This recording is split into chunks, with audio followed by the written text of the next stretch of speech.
Tout d'abord, ce qu'il faudrait souligner, c'est que contrairement à quelques spéculations et quelques observations qui avaient été formulées par la presse, par les médias, le taux de participation à ces élections est quand même assez intéressant à relever, autour de 50-51%, et qui est le taux le plus fort enregistré dans ces élections européennes depuis pratiquement 20 ans. Ce qui veut dire évidemment que la question de l'avenir de l'Europe a été posée, a été bien perçue par tous les électeurs qui, contrairement à ce qu'on disait, avaient une certaine distance vis-à-vis des institutions européennes. Deuxième chose, enfin, dans cette campagne, il faut souligner aussi qu'à peu près 600 partis ont concouru à ces élections dans les 28 pays.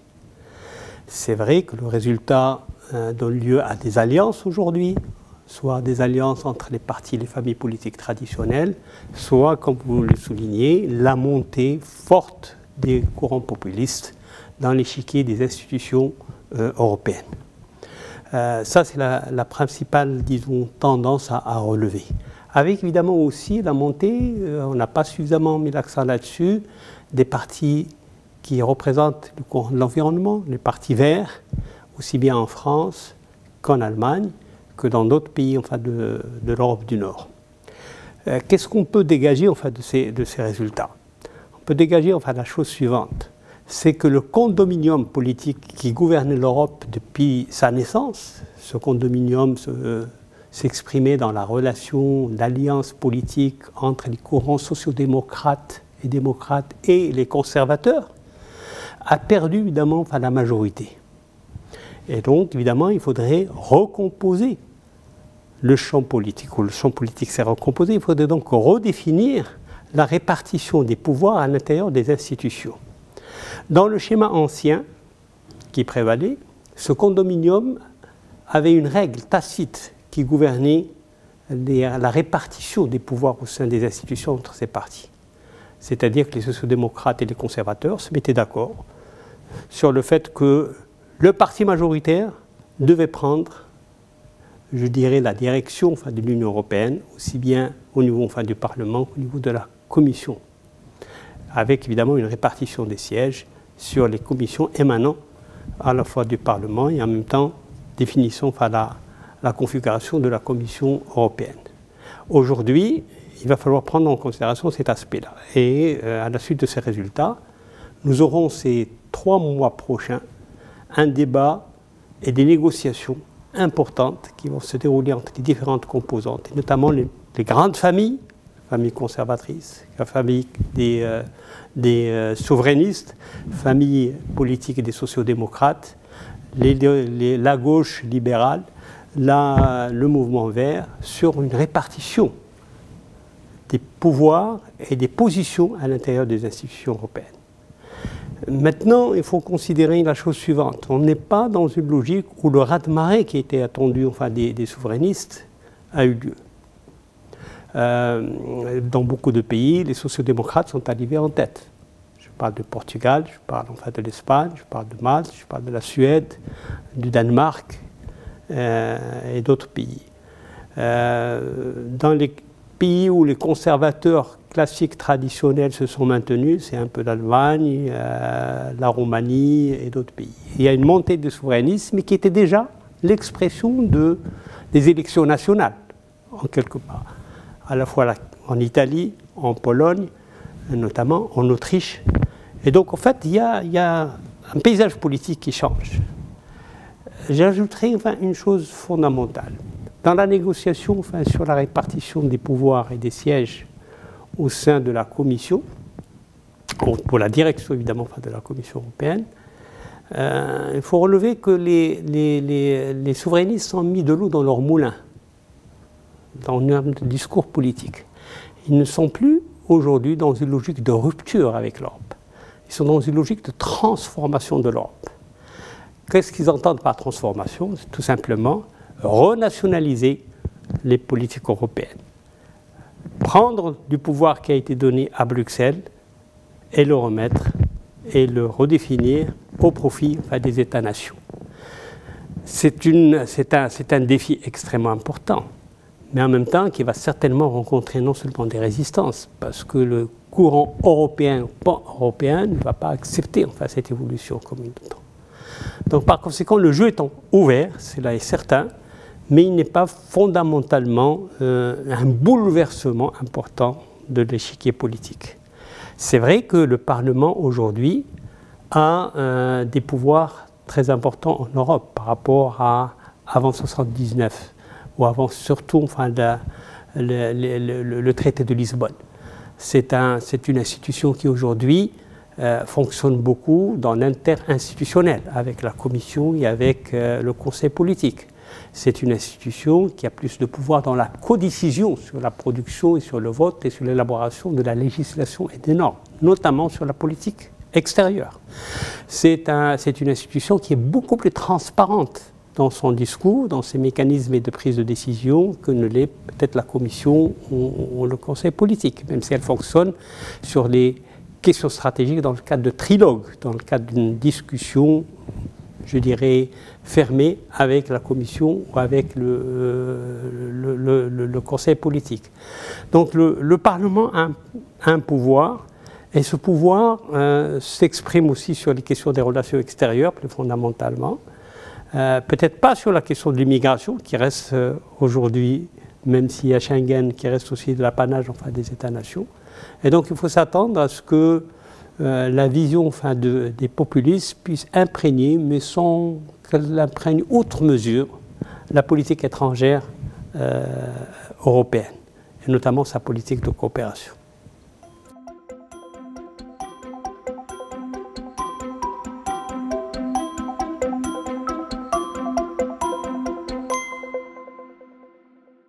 Et il est vrai qu'un des enjeux enfin, de ces élections, c'était comment l'Europe se positionne, comment à l'avenir elle devrait se positionner dans les relations internationales.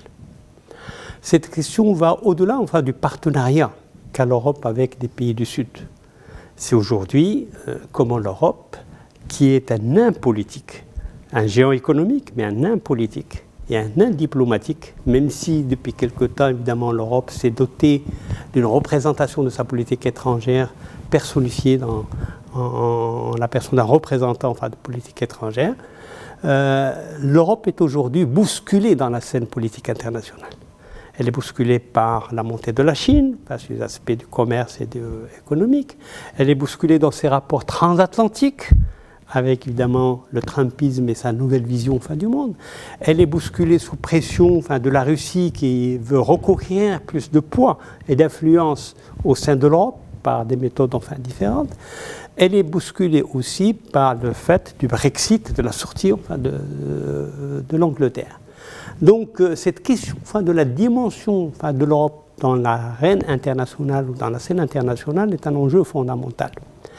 Les souverainistes, ils sont dans une logique où, toujours de dire, bon, le pouvoir, c'est au peuple, c'est aux nations.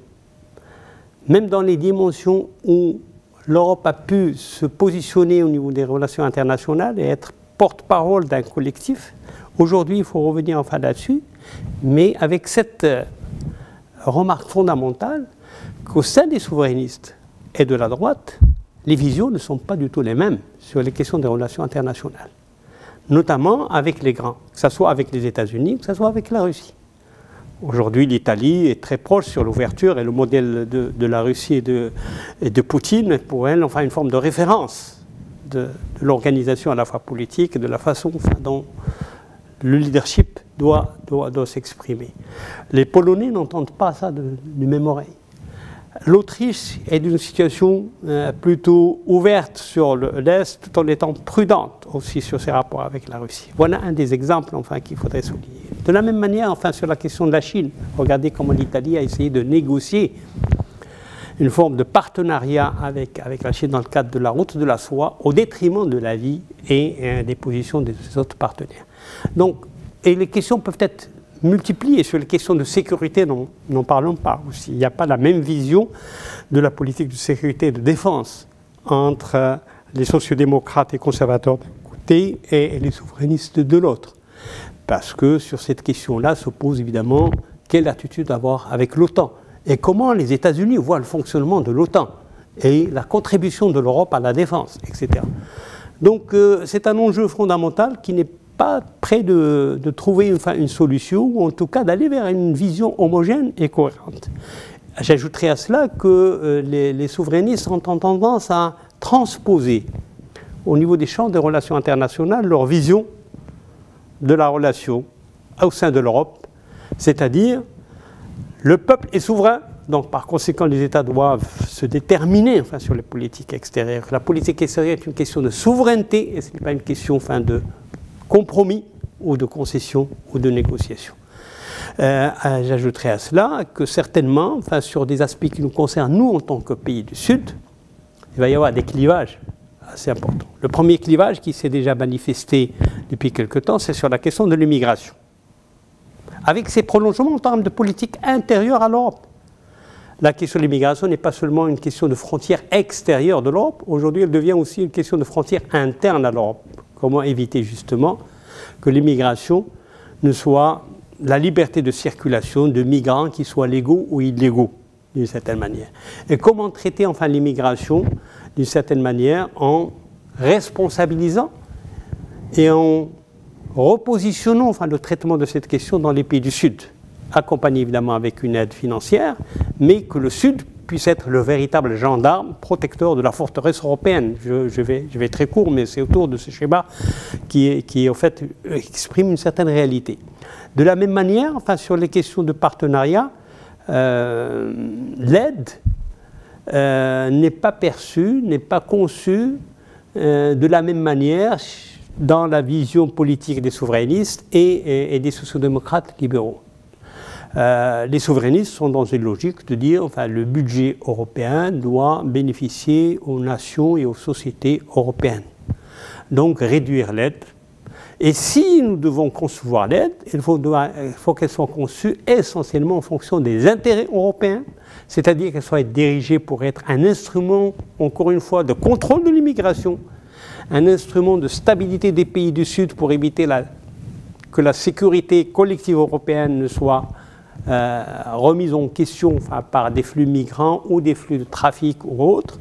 Et donc, par conséquent, il faut revoir la politique de l'aide dans le sens des intérêts européens stricto sensu.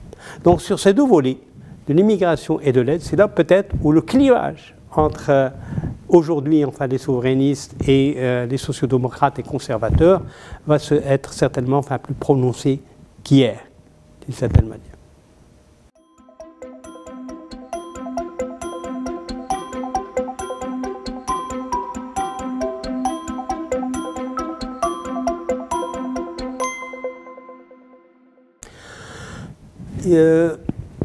Comment va, disons, cette nouvelle configuration politique va-t-elle impacter les négociations qui sont en cours pour le post-Cotonou est une question extrêmement intéressante, mais qu'il faudrait dans un premier temps éclairer par l'appréciation suivante. Il faut relever que le Parlement européen, sur les questions de coopération avec les pays du Sud, a toujours eu une attitude et des positions beaucoup plus avancées que la Commission ou que le Conseil politique. Quand on prend les déclarations communes ou les visions qui relèvent de discussions, de négociations communes entre les différentes institutions européennes, on voit la marque, je dirais, du Parlement, ou plus exactement la vision du Parlement dans sa conception des relations extérieures, notamment avec les pays du Sud, et qui met l'accent sur 4 ou 5 points fondamentaux, toujours. Le premier point, c'est la dimension politique du partenariat et des accords de partenariat, que ce soit avec les pays Cotonou ou avec les pays tout simplement de l'Afrique du Nord ou l'Amérique latine ou l'Asie. La dimension politique, ils insistent beaucoup là-dessus. C'est-à-dire que la coopération ne se définit pas tout simplement d'État à État ou de représentation de la communauté européenne avec les États concernés, ni entre la Commission européenne et les administrations des pays partenaires concernés. Il faudrait que la coopération soit effectivement portée par une dimension politique qui met l'accent sur la question des droits de l'homme, sur la question de la démocratie, sur la question des libertés. Et le Parlement a toujours veillé ou a essayé de veiller à ce que cette orientation soit effectivement prise en considération dans le suivi de la politique de coopération. Il faut rappeler que la Commission ou le Conseil politique, en général, il est dans une logique de compromis, même s'il a un discours qui met l'accent sur ces valeurs fondamentales à partager entre les partenaires du Sud et l'Europe. Fermer les yeux sur ce qu'on pourrait considérer comme étant des petites dérives de régimes autoritaires touchant à la liberté ou touchant enfin à la démocratie. Et le Parlement avait toujours cette veille sur cette question. Deuxième aspect qui est important, je disais, c'est celui de l'approche participative. La coopération ne peut pas être celle tout simplement des institutions, il faut qu'elle soit celle aussi portée par les parlements respectifs et par la société civile. Et donc il a beaucoup agi pour que dans l'élaboration de cette politique de coopération, les parlements des pays partenaires aient leur mot à dire sur un certain nombre de choix, etc. Troisième chose, il faudrait que la coopération soit très sensible aux questions sociales et sur la lutte contre la pauvreté, et faire en sorte que les ressources soient mobilisées fondamentalement et en priorité pour la lutte contre la pauvreté, enfin dans les pays du Sud.